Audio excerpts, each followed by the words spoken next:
할렐루야. 네, 반갑습니다. 광고를 먼저 말씀을 드릴게요. 나눠드린 주보를 참고해 주시기 바랍니다. 예배가 실시간으로 방송되고 있어요. 유튜브를 통해서 방송이 되고 있습니다. 소정제일교회에서 유튜브에도 개설이 되어 있고 교회 홈페이지에도 일주일 단위로 예배 영상이 올라가고 있어요. 많은 활용을 바랍니다. 예배당 입장 시 감기 증상이 조금 있으시든지 건강이 조금 좋지 않으시면 마스크들을 꼭 착용을 해주시고요. 그리고 손 소독제가 또 마련되어 있으니까 많은 활용을 바랍니다. 오늘 1대1 제자 양육반 2층 중2층 목양실에 있어요. 1시에 시작합니다. 참여해 주시고요. 돌아오는 주일은 부부주일로 지키도록 합니다. 지방회 광고입니다. 지방회 교육원 모임이 18일 목요일 날 있고요. 교단총회가 23일에서 25일까지 신길교회에서 개최됩니다. 기도 부탁을 드립니다. 자, 옆에 있는 분들과 인사합시다. 주 이름으로 사랑합니다. 은혜 많이 받읍시다. 네. 자, 우리 경배 찬양 부르며 아버지 앞에 나아갑니다.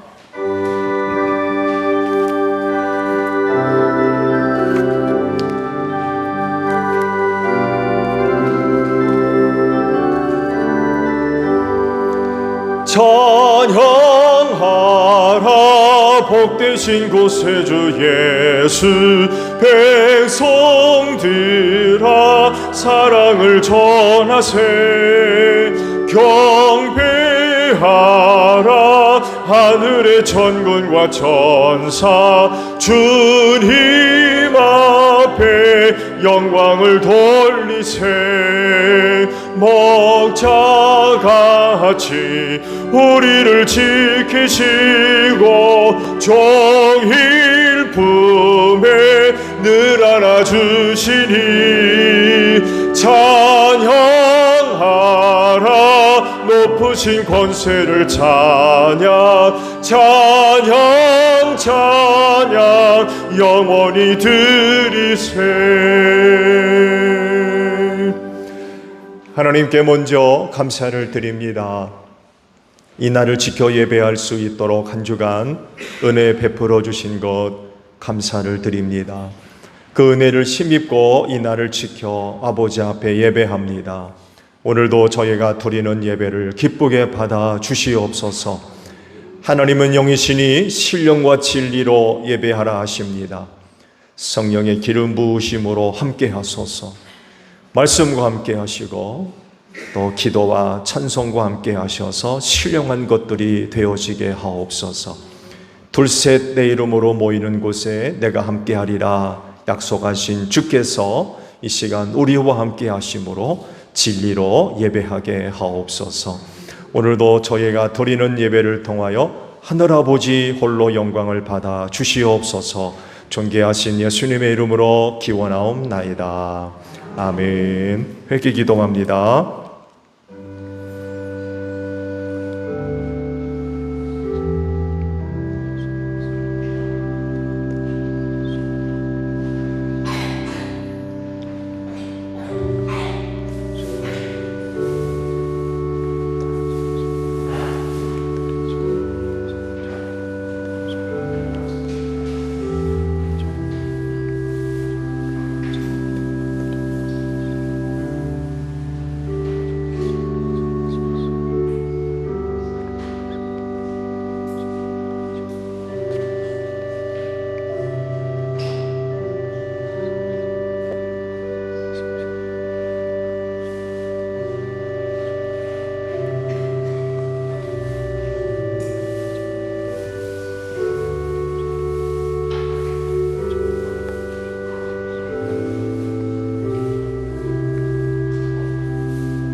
보라, 우리가 서로 변론하자. 너희 죄가 주홍 같을지라도 눈과 같이 희어질 것이요 진홍같이 붉을지라도 양털같이 되리라.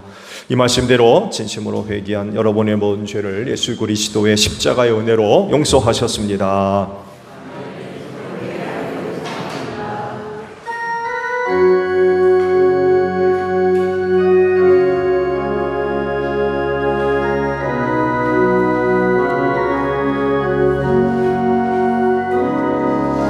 보혈을 지나 하나님 품으로 보혈을 지나 아버지 품으로 보혈을 지나 하나님 품으로 한 걸음씩 나아가네.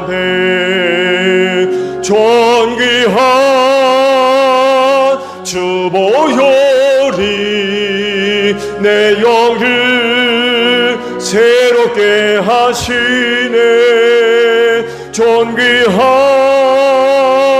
주 보혈이 내 영을 새롭게 하네.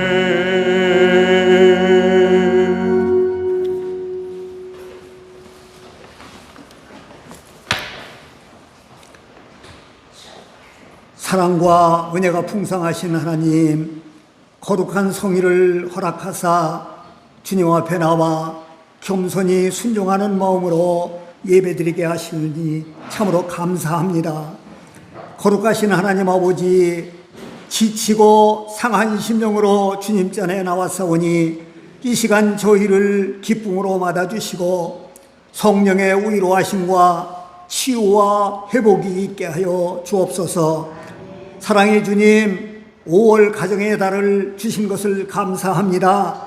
이 땅에 하나님을 경외할 터전으로 우리 가정들을 세워주시고 그곳에서 천국을 맛보게 하시니 너무 감사합니다. 자녀는 여호와의 주신 기업이요 태의 열매는 상급이라고 하셨는데, 하나님이 원하시는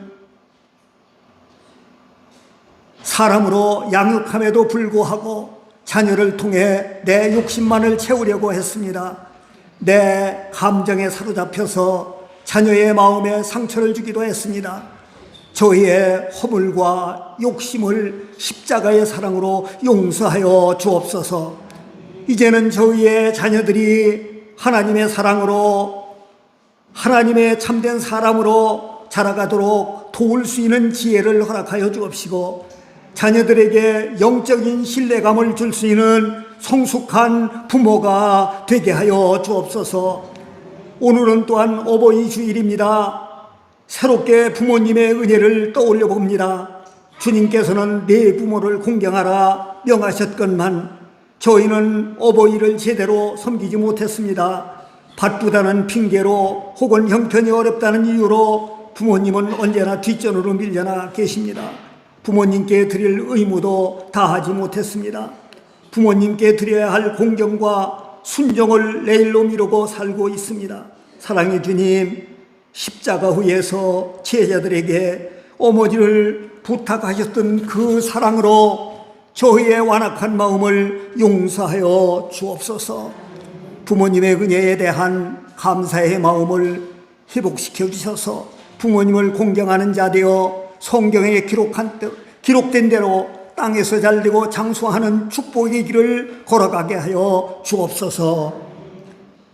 이 시간 말씀을 전하실 목사님 성령과 지혜로 충만케 하옵시고 주님의 오른팔로 굳게 잡아주셔서 우리 모두 큰 은혜 받고 새롭게 다짐하며 하나님의 뜻에 합당한 선한 일을 감당할 지혜로운 사람들이 다 되게 하여 주옵소서. 우리의 주님이 되시는 예수 그리스도의 이름으로 감사하며 간절히 기도드리옵나이다. 아멘.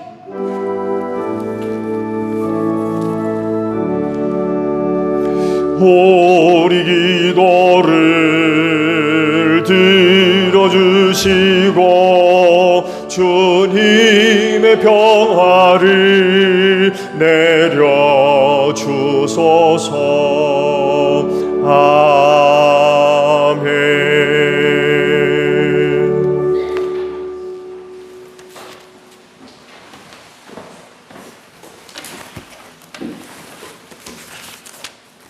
부활절 후 여섯째 주일 성서독서 읽겠습니다.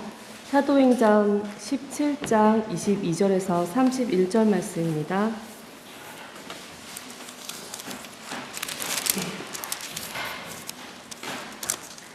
바울이 아레오가고 법정 가운데 서서 이렇게 말하였다. 아테네 시민 여러분, 내가 보기에 여러분은 모든 면에서 종교심이 많습니다.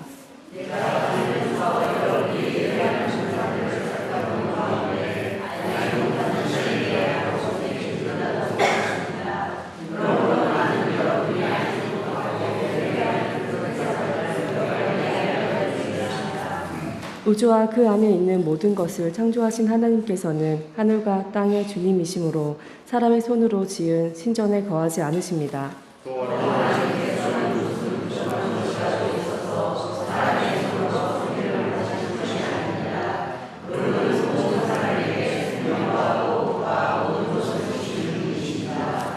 그분은 인류의 모든 족속을 한 혈통으로 만드셔서 온 땅 위에 살게 하셨으며 그들이 살 시기와 거주할 지역의 경계를 정해 놓으셨습니다.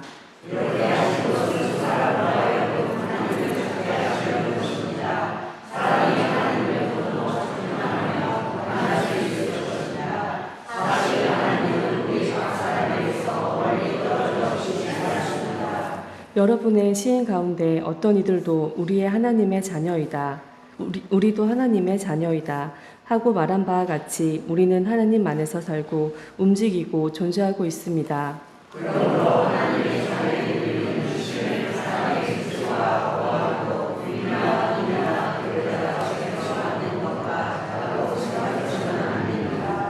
하나님께서는 무지했던 시대에는 눈 감아 주셨지만 이제는 어디에서나 모든 사람에게 회개하라고 명하십니다.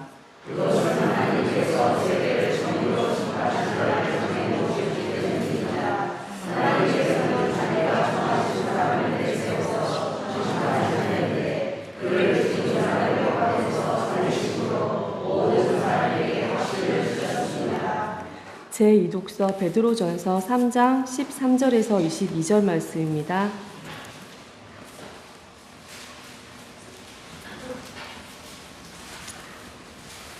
베드로전서 3장 13절에서 22절 말씀입니다.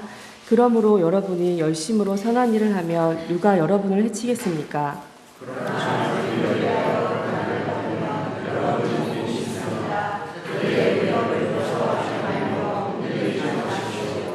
다만 여러분의 마음속에 그리스도를 주님으로 모시고 거룩하게 대하십시오.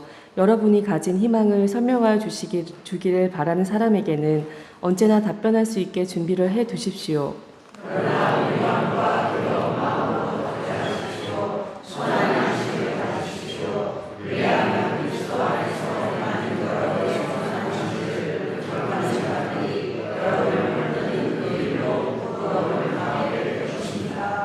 하나님께서 바라시는 뜻이라면 선을 행하다가 고난을 받는 것이 악을 행하다가 고난을 받는 것보다 낫습니다.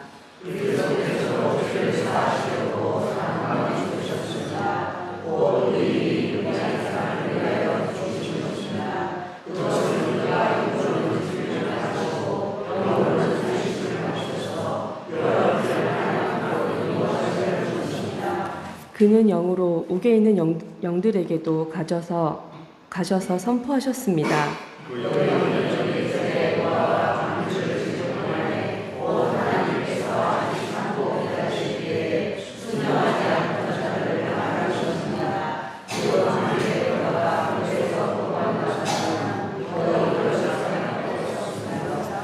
그 물은 지금 여러분을 구원하는 세례를 미리 보여준 것입니다. 세례는 육체의 더러움을 씻어내는 것이 아니라 예수 그리스도의 부활을 힘입어서 선한 양심이 하나님께 응답하는 것입니다.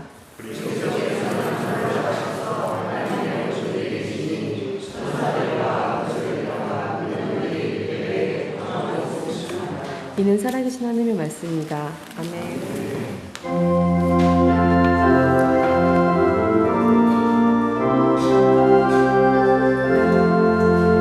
주님의 귀한 말씀은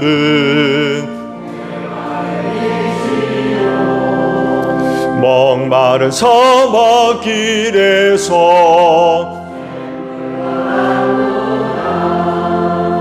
굶주린 나의 영혼을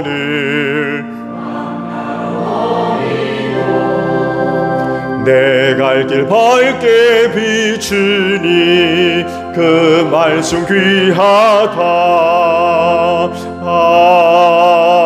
아멘. 오늘 주일을 위해 주시는 말씀을 봅니다. 고린도전서 15장의 말씀이에요.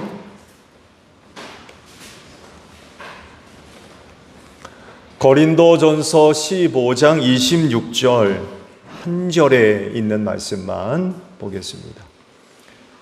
찾으신 줄 알고 제가 봅니다. 맨 마지막으로 멸망받을 원수는 죽음입니다. 아멘. 오늘도 이 날을 지켜 하나님께 예배하시는 여러분 모두에게 부활의 소망이 충만하기를 축복합니다. 네, 감사합니다. 설교를 준비하면서 한 분의 의미 있는 글 하나를 얻어서 소개를 하려고 그래요. 일기장에 기록되어 있는 일기의 한 부분인데 헨리 프레드릭 아셀이라고 하는 분이 쓴 일기입니다. 들어보세요. 오늘 죽었다가 내일은 영생하리. 자정을 알리는 소리, 무덤을 향해 또 한 걸음 옮기는 소리. 이분의 일기인데요. 마지막 일기장에 마지막 구절에 기록된 내용입니다. 무슨 내용인지 아시겠죠? 자기의 죽음을 벌써 알고 그 죽음과 관련된 짤막한 그런 그 글을 남긴 것입니다. 처음 인간인 아담과 하와는 죽음을 알았을까요?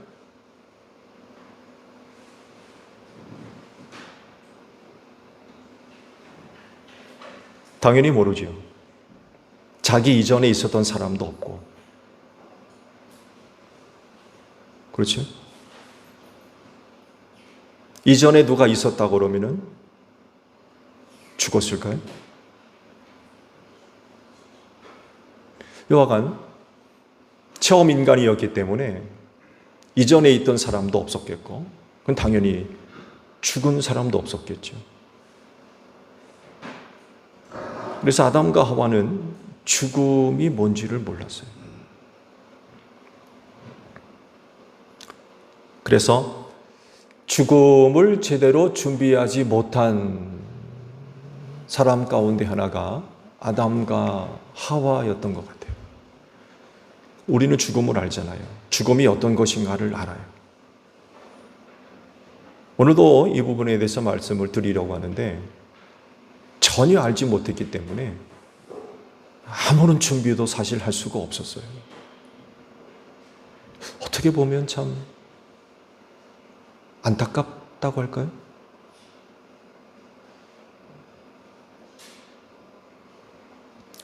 이야기를 좀 더 하면 하나님께서 동산에 있는 모든 나무의 열매는 다 먹어도 좋지만 선악을 알게 하는 나무 열매만큼은 절대로 먹지 말아라 하시면서 경고를 하셨죠.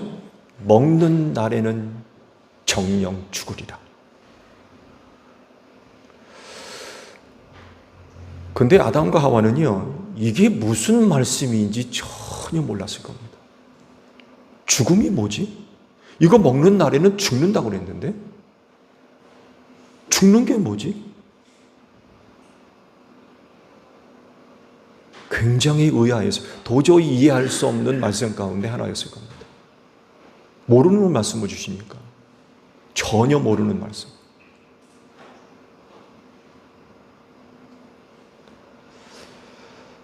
자, 그러면 오늘 여러분은 죽음을 아세요? 여러분, 죽음이 뭡니까?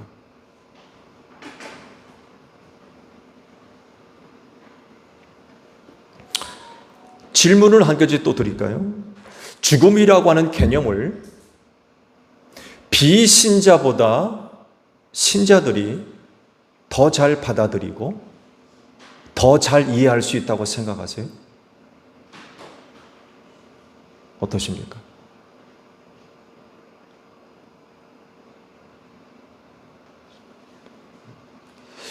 여러분, 우리가 그리스도인으로서 죽음을 받아들일 준비를 한다고 하면 먼저 우리는 나이듦 혹은 노인이라고 하는 것, 노년이라고 하는 것을 받아들이셔야 됩니다. 이제 내가 나이든 노인이라는 것 혹은 내가 나이 들어가고 있다는 것을 인정하고 받아들인다는 것은 또 다른 의미에서 죽음을 받아들인다는 의미가 됩니다. 그것도 잘 준비될 수 있을 겁니다. 그래서 민 목사는 어떤가 하고 생각하면 나이 들어감을 잘 인식하고 있지 못한 것 같아요. 인식하고 있지를 못하거나 아니면 잊어버리는 것 같아요. 나이 들어가고 있다는 것을 잊어버리고 있는 것 같아요. 저의 이런 모습을 보면 죽음을 아직까지 잘 인식하고 있지 못하다는 얘기도 되는 것 같아요. 언제쯤이면 철이 들까요? 민 목사가. 나이 들어가고 있다는 거. 언제쯤이면 인식을 하고 인정할 수 있을까? 연세 드신 분들이 많이 계신데 철이 덜 들은 것 같아요.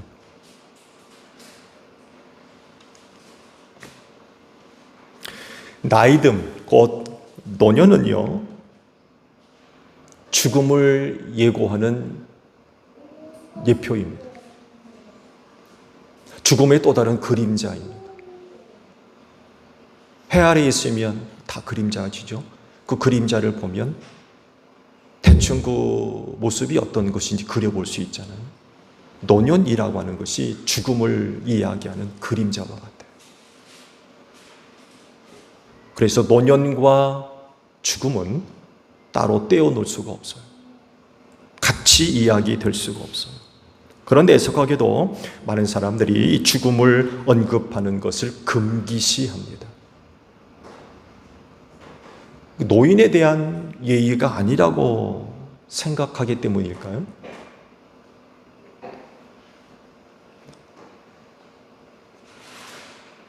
어느 글에 나온 대화입니다. 할아버지와 손자 사이에 주고받은 대화의 글인데요. 그런데 할아버지 곧 돌아가시겠죠? 손자가 이제 할아버지한테 하는 얘기예요. 왜 그렇게 생각하니? 하니까 손자가 할아버지는 아주 많이 늙었잖아요. 할아버지가 뭐라고 대답했을까요? 이런 고얀 놈, 버르장머리 없이 어른 앞에서. 근데 뜻하지 않게 그는 이런 이야기를 합니다. 그래, 내 말이 맞단다. 나는 너보다 나이를 많이 먹어서 조금 있으면 죽을 거야. 여러분은 손자와의 대화 속에서 마지막 어떻게 반응을 하시겠습니까? 고얀 놈 하시겠습니까? 아니면 내 말이 맞아. 나는 너보다 나이를 많이 먹어서 조금 있으면 죽을 거란다. 이렇게 대답하시겠습니까? 한국적 문화를 생각하면 고얀 놈 소리가 먼저 나올 것 같아요. 고얀 놈. 할아버지와 손자 사이에 주고받은 단순한 그런 그 이야기고 대화지만 이 대화 속에서 놀라운 사실 하나가 숨겨져 있어요. 그건 다른 것이 아니라 그야말로 단순하게 죽음을 부정하지 않습니다. 거부하지 않습니다. 금기시하지 않습니다. 단순하게 인정을 하고 이야기를 합니다. 이렇게 자연스럽게 죽음을 언급하고 이야기함으로써 얻어지는 게 있어요. 그건 우리의 마음을 가볍게 한다는 것입니다.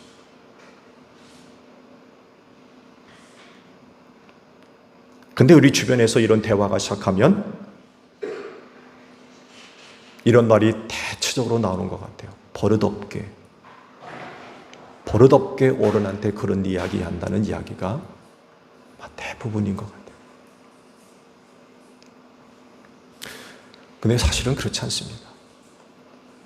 당연한 것을 이야기하는데 그걸 금기시할 이유가 없잖아요. 가정의 달을 맞이해서 지난 주일부터 그리스도인의 죽음에 관하여서 말씀을 드리는데 거북하게 생각하는 분들도 아마 계실 겁니다. 부담스러울 수도 있고요. 근데요, 성경도 죽음에 관하여서 절대로 침묵하고 있지 않습니다. 그건 오히려 중요한 주제입니다.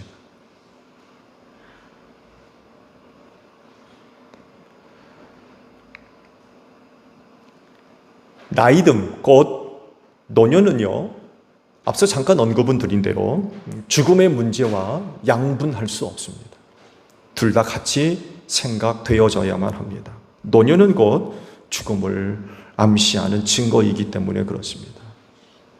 그런데 많은 사람들이 이 두려운 죽음의 문제에 대해서 말하려고 하지 않습니다. 왜냐하면 죽음 문제 자체를 생각하려고 하지 않거나 잊으려고 애쓰기 때문에 그런 것 같아요. 생각하고 싶질 않아요. 아니면 저처럼 잊고 있든지. 사람이 태어나면 다 죽잖아요. 근데 그 죽음을 잊어버리고 살아요. 지난주 말씀드렸죠? 영원히 살 것까지 산다니까요. 언젠간 죽는데? 이렇게 잊어버리고 있기 때문인 것 같아요. 그것을 말하고 생각하는 것, 속된 말로 이해하고 들으세요. 재수 없는 걸로 받아들이려고 그래요. 재수 없는 말. 그래서 안 하려고 그러고 안 들으려고 합니다. 그런데 노년은 죽음의 문제와 별개일 수 없습니다. 앞서 제가 한 가지 질문을 드렸죠. 신자들이 불신자보다 죽음의 문제를 더 잘 받아들일 수 있는가라는 질문을 드렸어요. 여러분이 다 그리스도인인데 비신자보다 죽음의 문제를 더 잘 받아들일 수 있으세요?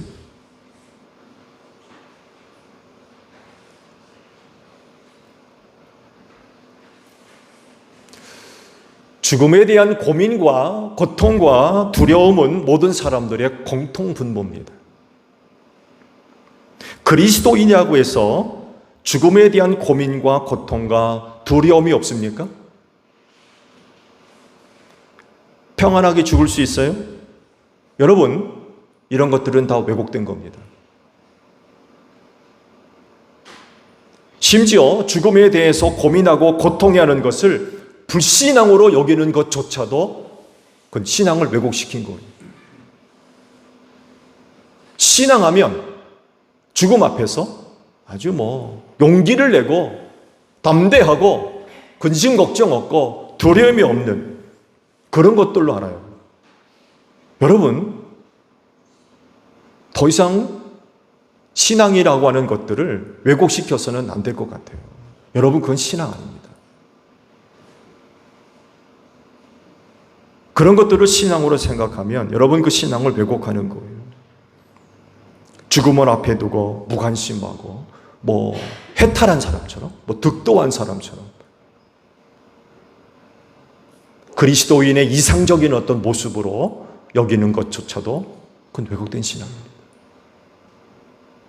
그게 정상적인 신앙으로 생각한다면 예수님 문제가 있는 분이에요. 예수님은 그러지 않으셨어요.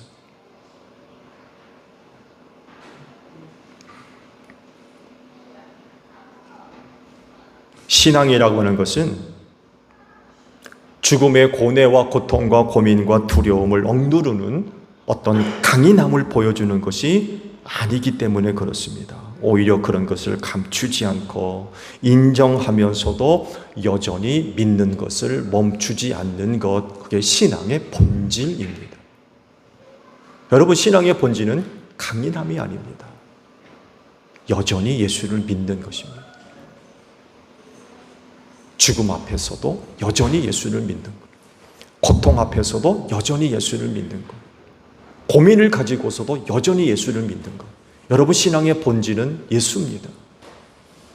강인함이 아니에요.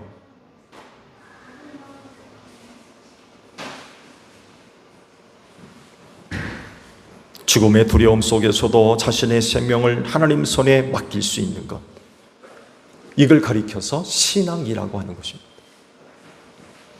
믿음의 창시자이고 완성자이신 예수님도 이런 모습을 우리에게 보여주셨어요. 내 영혼을 아버지 손에 의탁합니다. 겟세마네 동산에 기도하시면서 죽음 때문에 얼마나 고민하셨는지 몰라요. 그 제자들에게 내 고민이 너무 커서 죽을 지경이다라고 그러셨어요.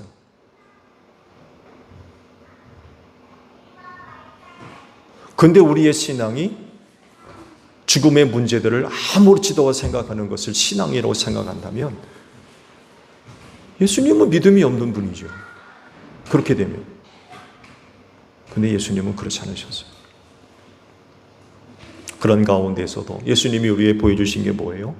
계속해서 하나님을 의지하고 자기 목숨을 하나님 손에 의탁했다는 것입니다. 이런 모습이 바로 신앙이라고 부르는 것입니다.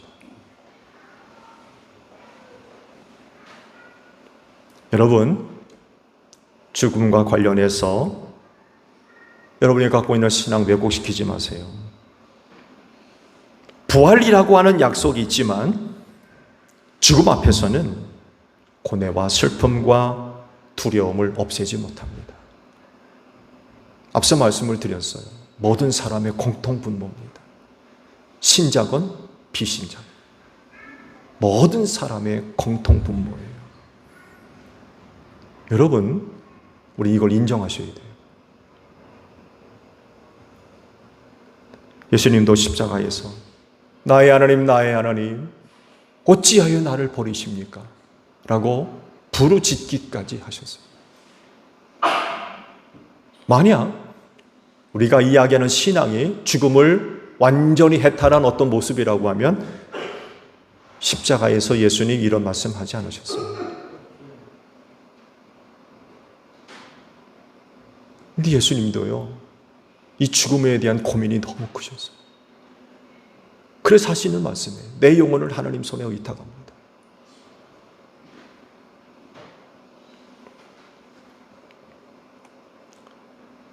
사람들에게 있어서 죽음의 고민과 고뇌와 두려움이 어떤 것인가를 예수님도 사람이 되셔가지고 철저하게 경험하셨어요. 그래서 우리도 죽음 앞에 고민할 때에 그런 우리의 고민을 예수님이 다 아시는 거예요.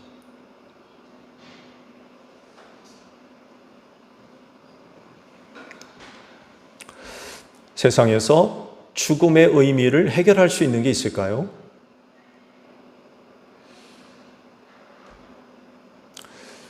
죽음의 문제를 해결할 수 있는 건 단 하나밖에 없습니다. 그게 뭘까요? 죽음과 반대로 사는 거예요. 그러면 해결돼요. 그렇죠? 죽음의 의미나 문제는 뭘로 해결합니까? 이것밖에 없어요. 사는 것. 이것밖에 없어요. 그런데 세상에서 이 사는 것을 이야기하는 곳이 있을까요? 이 사는 것을 이야기하는 곳 혹은 사람이 있습니까? 의학이 사는 거 얘기하나요?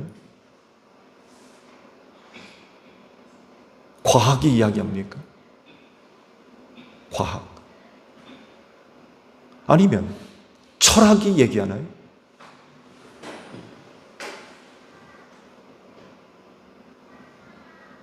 이 죽음의 문제는 교회가 이야기합니다. 성경이 이야기합니다. 그래서 이 죽음의 문제는 교회가 맡아야 되고요. 성경에서 그 답을 찾아야 하는데 그 답은 바로 예수 그리스도이십니다.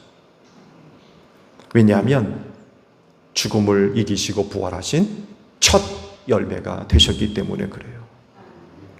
그래서 교회에서는요, 죽음에 대한 이해가 세상 다른 어떤 것들과 완전히 다릅니다. 그걸 우리에게 이야기하는 것이 바로 오늘 주일에 주신 본문 말씀. 뭐라고 하십니까? 맨 마지막으로 멸망받을 원수는 죽음입니다. 라고 이야기합니다. 이 말씀을 보면 성경이 그 죽음을 어떻게 보고 있는지 잘 알 수 있죠.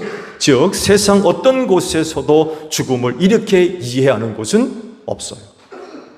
왜냐하면 해결이 안 되기 때문에 그래요.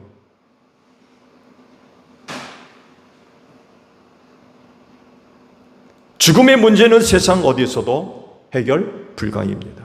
그런데 성경은 죽음이 심판을 받아 멸망당할 것으로 보고 있어요. 왜 그럴까요? 이유는 간단합니다. 해결되기 때문에 그래요. 해결되니까 이렇게 말씀을 하시는 거예요.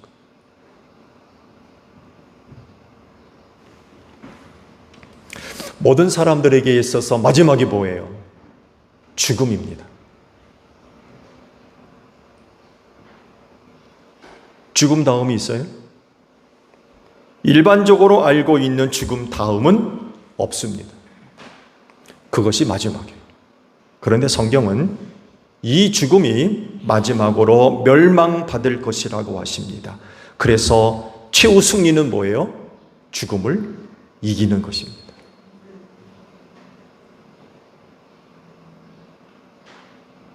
그런데요, 죽음이 멸망받는다는 말씀이 무슨 뜻이죠? 그건 죽음이 예수님으로부터 심판을 받아서 없어진다는 것입니다. 심판을 받아서 죽음이 멸망하면 다시는 죽음이 있어요, 없어요? 없어요.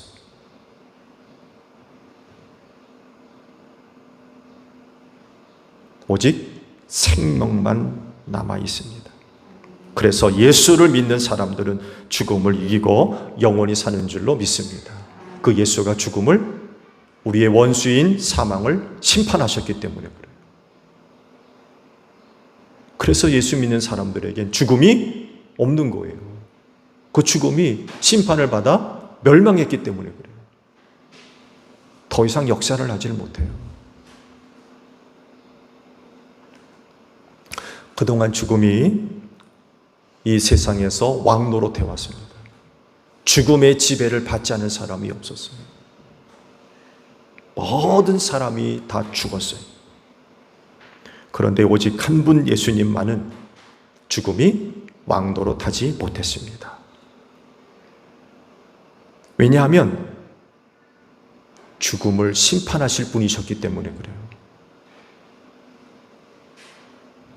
그 죽음이 절대로 예수를 이길 수가 없었어요. 이것이 사실이라는 것을 실제로 보여주셨죠. 회당장 야이로의 딸을 살려내셨어요. 죽은 나사로를 살려내셨고 본인 자신도 죽었다가 사흘 만에 부활하셨습니다. 이것이 바로 죽음의 문제가 해결되는 유일한 방법이에요.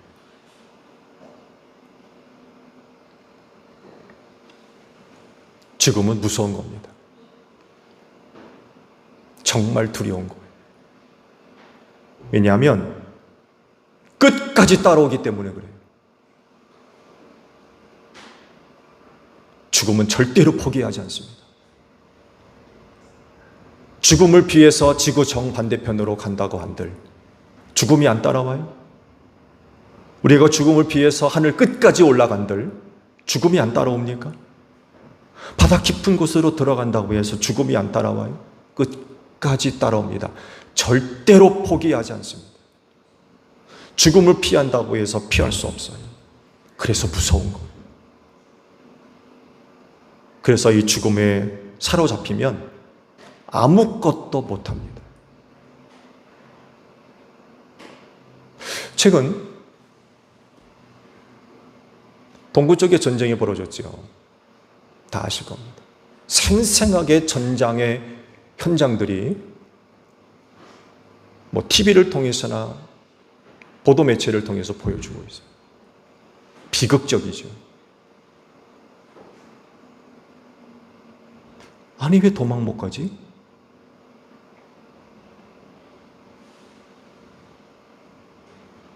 하늘에서 무인기가 폭탄을 떨어뜨리고 있고 탱크가 장갑차가 다가오고 있는데 참호 속에 들어가 있는 군인들이 도망을 못. 아니 아직까지 도망갈 기회가 있을 텐데 왜 저러고 있나? 도망가야 될 텐데. 이유는 간단합니다. 죽음의 공포에 붙들리니까 아무것도 못하는 거예요. 생각도 못하고 판단도 못하고 결정도 못 내리고 행동도 못해요. 여러분 이게 죽음입니다. 죽음은 정말 공포스러운 거예요. 근데요, 성경은 분명히 말씀하십니다. 이 원수를 이길 수 있다는 거예요. 이 원수를 이길 수 있다. 그러므로 그리스도인은 죽음을 회피할 것이 아니라 우린 정면으로 마주해야 됩니다. 그리고 싸워야 돼요. 패하려고 싸우는 것이 아니라 이기기 위해서 싸우는 겁니다. 그것도 끝까지 싸워야 됩니다. 왜냐하면 끝까지 따라오기 때문에 그래요.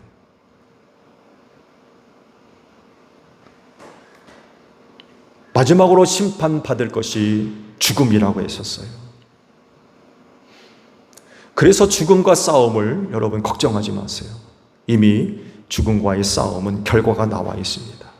예수님으로부터 이 죽음이 심판을 받아서 멸망하기 때문에 그래요. 그래서 그리스도인의 이 죽음과의 싸움은 승리가 벌써 예견되어 있어요.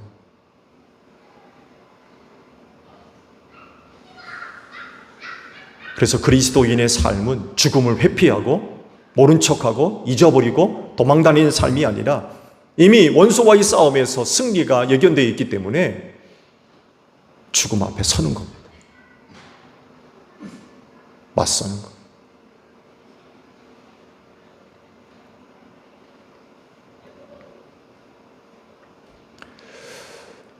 끝까지 울고 늘어지는 죽음의 문제를 그 노년에 감당하는 것 언제나 쉬운 게 아닙니다.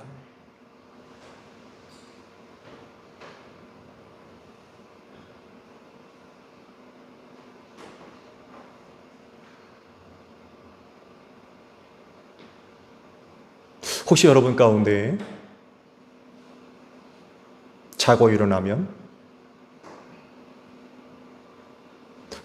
내가 아직 살아있네? 이런 고백하는 분들 계십니까?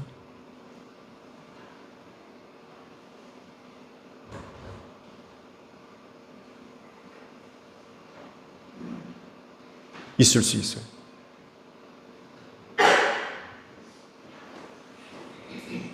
이 노년에 죽음과 싸우는 일이 결코 쉽지 않습니다. 그러나 그럼에도 불구하고 노년은 그 죽음의 문제를 현실적으로 다루지 않을 수가 없어요. 회피한다고 죽음이 멀리 갑니까? 그렇지 않습니다. 그래서 노년에 원수인 죽음과 맞서 싸워야 되는데 이기는 방법은 하나입니다. 그건 믿음. 곧 죽음을 심판하셔서 멸망시키실 예수를 믿는 것입니다. 그래서 노년은 믿음으로 사셔야 돼요.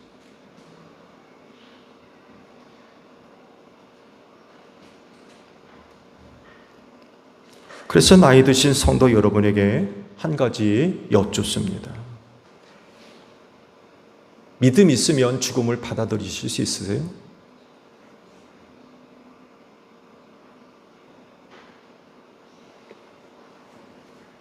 이런 이야기가 있습니다. 휴가철 많은 사람들이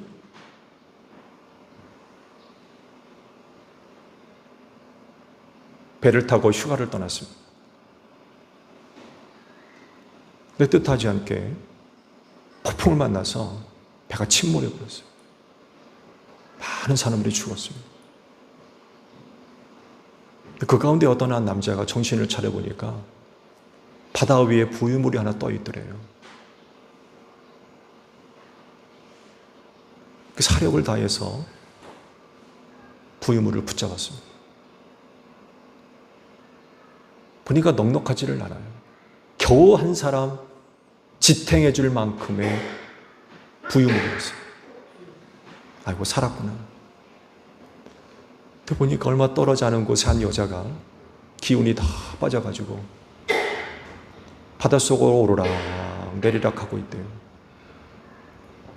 그래서 그 부유물을 붙잡고 힘이 다 빠져서 죽어가고 있는 여인에게로 다가갔다고 합니다. 그리고는 자기가 붙들고 겨우 지탱하고 있었던 부유물을 그 여인에게 넘겨주었어요. 그리고 이런 말을 해줬습니다. 예수 믿으세요. 그리고는 물속으로 사라졌어요. 그 여인은 그 남자가 건네준 부유물을 붙들고 겨우 살았습니다.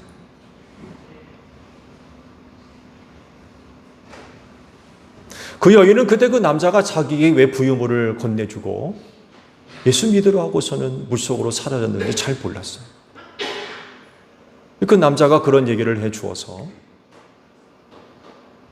예수 믿는 게 뭔지 좀 알아보려고 교회를 다니기 시작했습니다.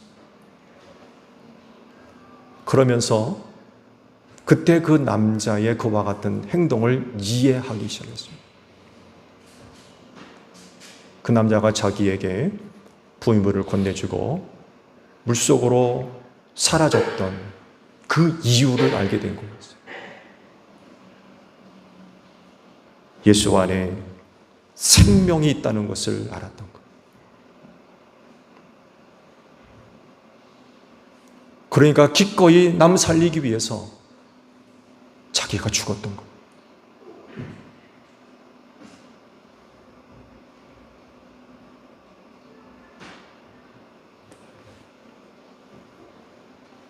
다시 질문을 드리죠.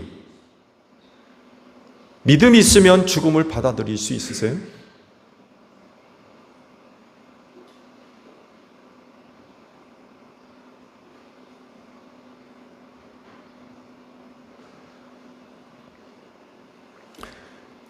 여러분, 예수님과 함께하는 노년과 그렇지 않은 노년의 차이가 뭡니까? 그건 평안과 희망입니다. 노년을 변화시킬 수 있는 것은 예수님과 얼마만큼의 유대감이 있고 친밀감이 있느냐에 따라서 노년의 삶이 달라져요. 하나님과의 친밀함과 또한 유대감이 깊으면 깊을수록 노년의 삶 속에 표현할 수 없는 평안과 희망이 찾아옵니다. 예수님과 함께하면 노년의 삶 속에서 죽음은 결코 마지막이 되지 않아요. 오히려 구원을 바라보고 하나님의 나라를 바라보게 됩니다. 그래서 예수님과 함께하는 노년은 희망이 있어요. 평안함이 있고. 우리의 원수 죽음과 맞서 싸우는 걸 두려워하지 않습니다.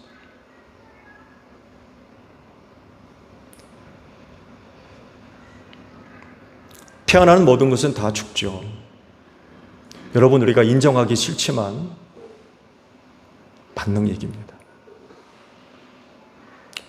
근데요, 우리가 다시 살려면 죽어야 됩니다. 이것이 성경이 이야기하는 죽음입니다. 그래서 죽음이 노년을 보내고 있는 그리스도인의 귀에 대고 들려주는 이야기.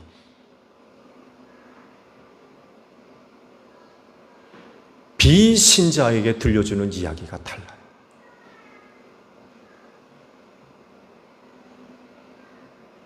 신자로서 노년의 시간을 보내고 있는 이들에게 죽음이 하는 이야기. 이제 끝. 이것이 아니라 그 다음은 이란 이야기를 합니다.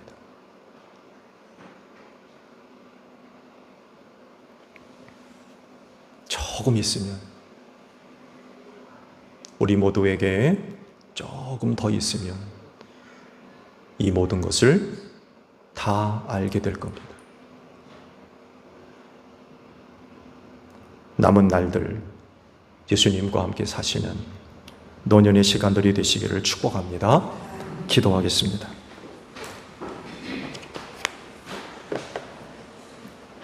모든 사람들은 다 죽을 수밖에 없습니다.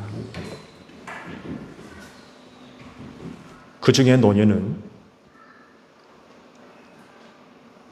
죽음의 문제와 현실적으로 맞닥뜨리는 문제들입니다. 그렇지만 우리는 예수님과 함께 사는 사람들입니다. 희망이 있고 위로가 있는 줄로 믿습니다. 조금 더 있으면 이 모든 것을 다 알게 될 것입니다. 그리하오니 남은 생에 예수님과 함께 살아갈 수 있는 제일교회 모든 성도들이 될 수 있도록 인도하여 주시옵소서. 예수님의 이름으로 기도하옵나이다. 아멘.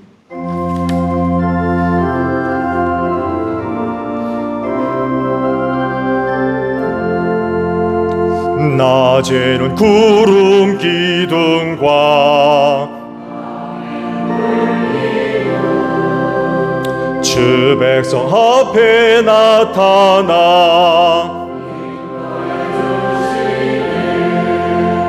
하늘의 깊은 지혜를 주 말씀 밝히 알도록 늘 도와주소서. 아멘. 화답 찬양 드립니다.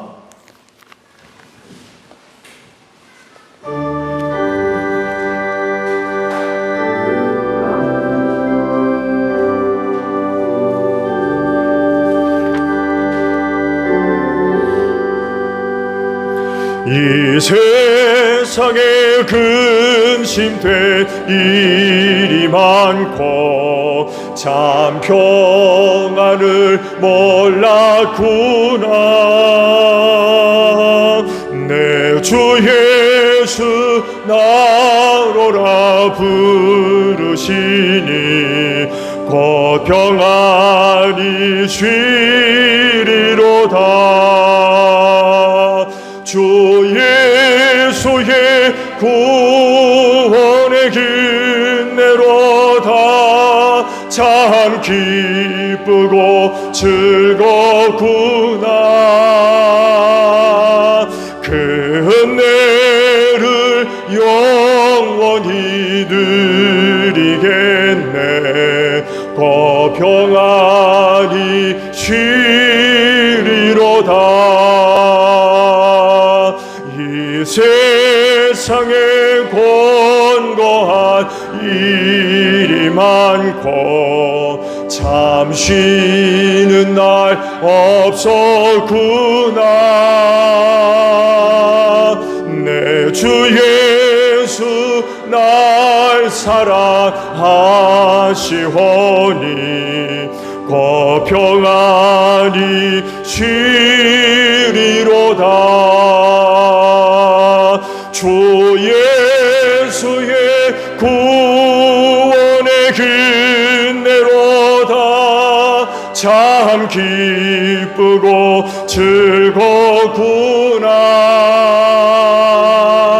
그 은혜를 영원히 누리겠네. 곧 평안히 쉬리로다.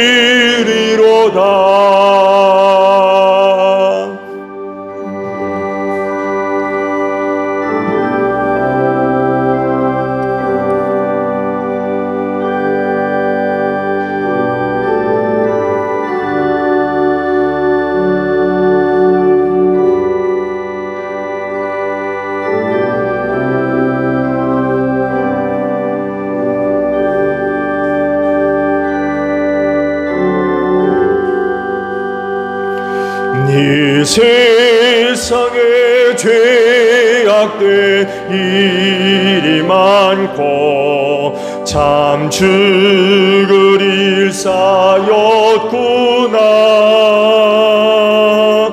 내 주 예수 날 건져 주시오니 곧 평안히 쉬리로다. 주 예수의 구원의 은혜로다. 참 기쁘고 즐겁구나. 그 은혜를 영원히 누리겠네. 곧 평안히 쉬리로다.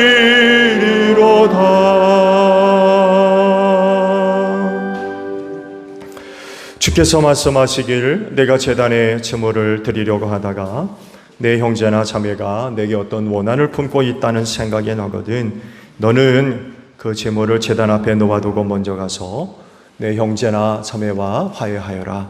그런 다음에 돌아와서 제물을 드려라 하셨습니다. 주님의 평화가 여러분과 함께 하시기를 축복합니다. 화해를 이룬 증거로 주변 교우들과 평화 인사를 나눕시다. 샬롬.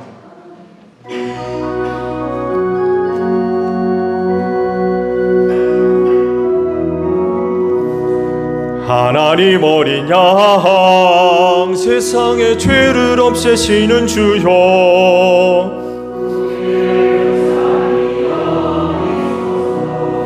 하나님 어린 양 세상의 죄를 없애시는 주여,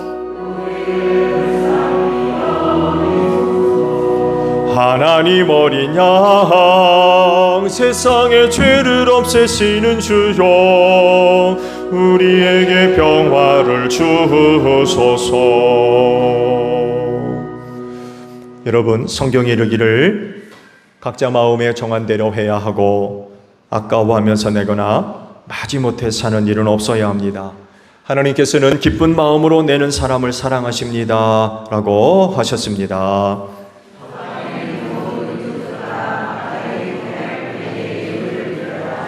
아멘.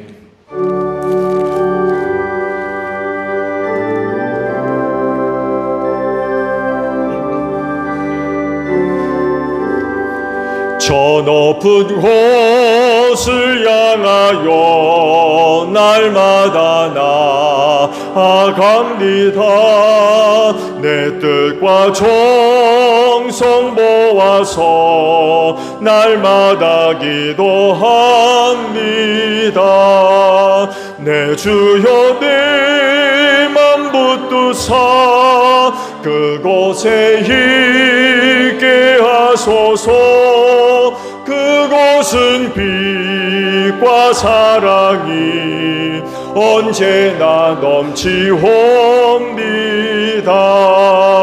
괴로움과 죄가 있는 곳 나 비록 여기 살아도 빛나고 높은 저곳을 날마다 바라봅니다. 내 주여 내 맘 붙드사 그곳에 있게 하소서. 그곳은 빛과 사랑이 언제나 넘치옵니다. 의심의 한계 고치고 근심의 구름 없는 곳 기쁘고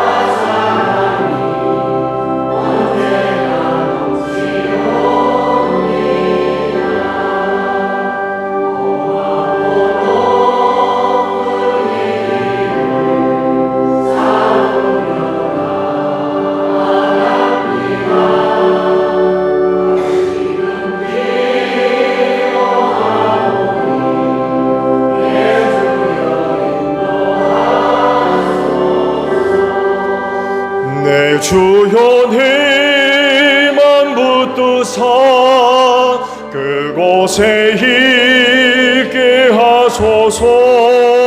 그곳은 빛과 사랑이 언제나 넘치옵니다.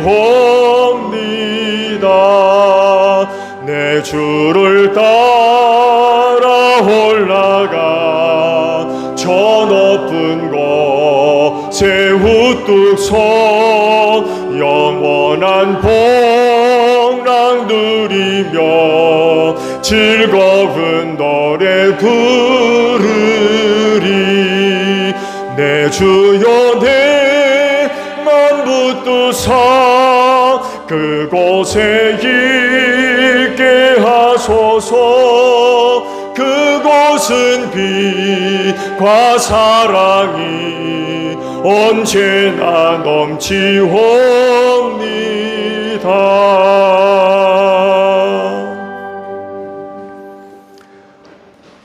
한 주간 은혜 베풀어 주시니 감사합니다. 그 은혜가 나를 살렸고 나를 도우셔서 하나님의 영광을 위해 살게 하시니 감사드립니다.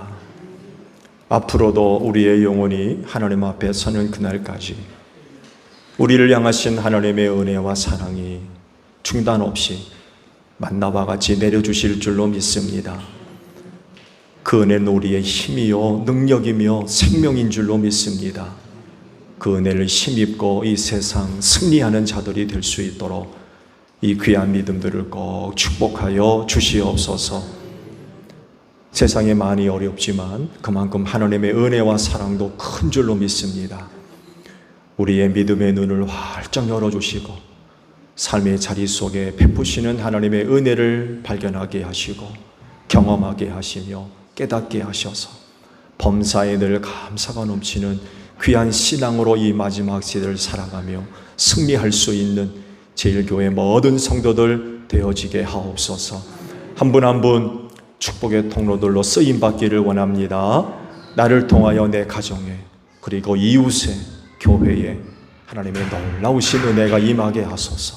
저들을 구하고 살리며 세우는 놀라운 능력의 역사가 일어나기를 원하오니 이 귀한 믿음들을 꼭 축복하여 주시옵소서. 피땀 어린 예물 드렸습니다. 기쁘게 받으시고 오직 하나님의 영광과 뜻을 이루는데 소중하게 사용될 수 있도록 성령님 귀한 길로 인도하여 주시옵소서.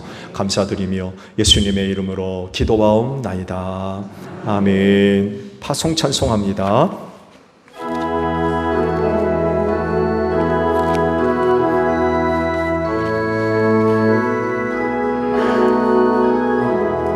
죽을 사람 구하라고 예수 너를 부르니 힘없어서 못한다고 핑계하지 말아라.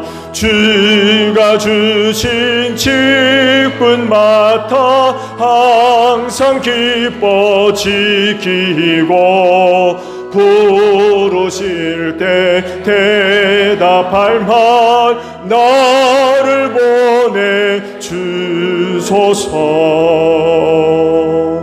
너희는 온 천하를 다니며 만민에게 복음을 전하라.